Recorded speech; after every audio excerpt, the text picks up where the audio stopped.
श्रीराम समर्थ. सद्गुरू श्री ब्रह्मचैतन्य महाराज गोंदवलेकर यांचे प्रवचन दिनांक 13 जानेवारी. नाम आणि सत्कर्म. नाम हा सत्कर्माचा पाया आहे, तसाच कळसही आहे.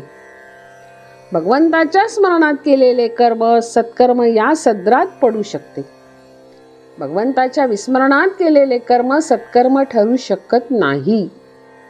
समजा एखादा मनुष्य नुसते तोंडाने राम राम म्हणतो आहे, परंतु भगवंताच्या स्मरणात नाही, तर मग राम राम म्हणण्याची त्याची क्रिया सत्कर्म म्हणता येईल का?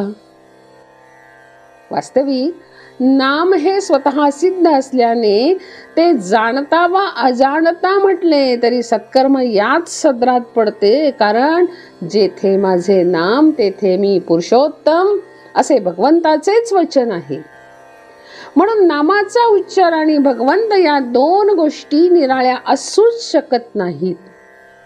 मुखाने नाम म्हणणाऱ्याचे लक्ष भगवंताकडे असो वा नसो, ते सत्कृत्य याच सदरात पडते.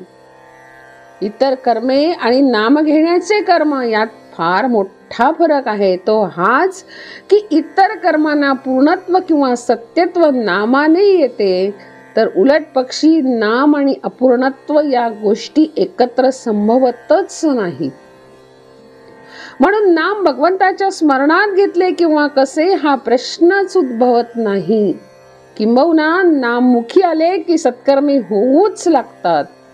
मूल झाले की मुलाच्या आईला पान्हा फुटणे, मुलाचे लाड करणे, त्याच्यावर सर्वतोपरी प्रेम करणे या गोष्टी जशा न शिकविता सहजच होतात, तशीच स्थिती नाम घेणाऱ्याची सत्कर्माच्या बाबतीत होते.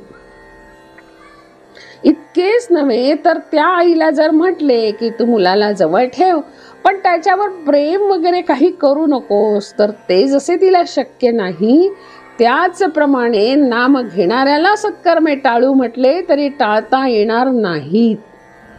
सत्कर्मे फळाला आली असे केव्हा म्हणता येईल, तर भगवंताचे नाम मुखी येईल तेव्हाच. परमात्म्याने आपल्याला सांगून ठेवले आहे की तू माझा व्हावास असे तुला वाटते आहे ना, मग तू प्रपंच अति दक्षतेने कर. प्रयत्नाला कधी मागे पाहू नकोस, पण फळ देणारा मी आहे ही भावना ठेवून तू वाग. जी परिस्थिती येईल त्यात समाधान बिघडू देऊ नकोस. आणि मी जे सांगतो ते औषध घे, तेच तुला सर्व रोगातून मुक्त करील.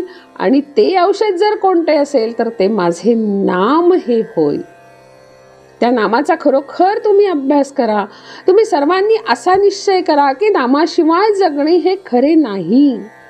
नामाशिवाय जगू नये असे मला खरोखर मनापासून वाटते. नामावरची निष्ठा कसे काम करते हे निष्ठेने नाम घेणाऱ्यालाच कळेल. नामाचे प्रेम ज्याला लागले त्याच्या मागे परमात्मा उभा राहिला आहे. अगदी सत्य सत्य सत्य त्रिवाचा सांगतो. म्हणून आवडीने आणि प्रेमाने भगवंताचे नाम घ्या. एकदा तरी त्याला कळकळीने रामा अशी हाक मारा की भगवंताला तुम्हाला येऊन भेटावेसे वाटले पाहिजे. सत्कर्माचा शेवट भगवंताच्या नामाचे प्रेम उत्पन्न होण्यातच होणे जरूर आहे.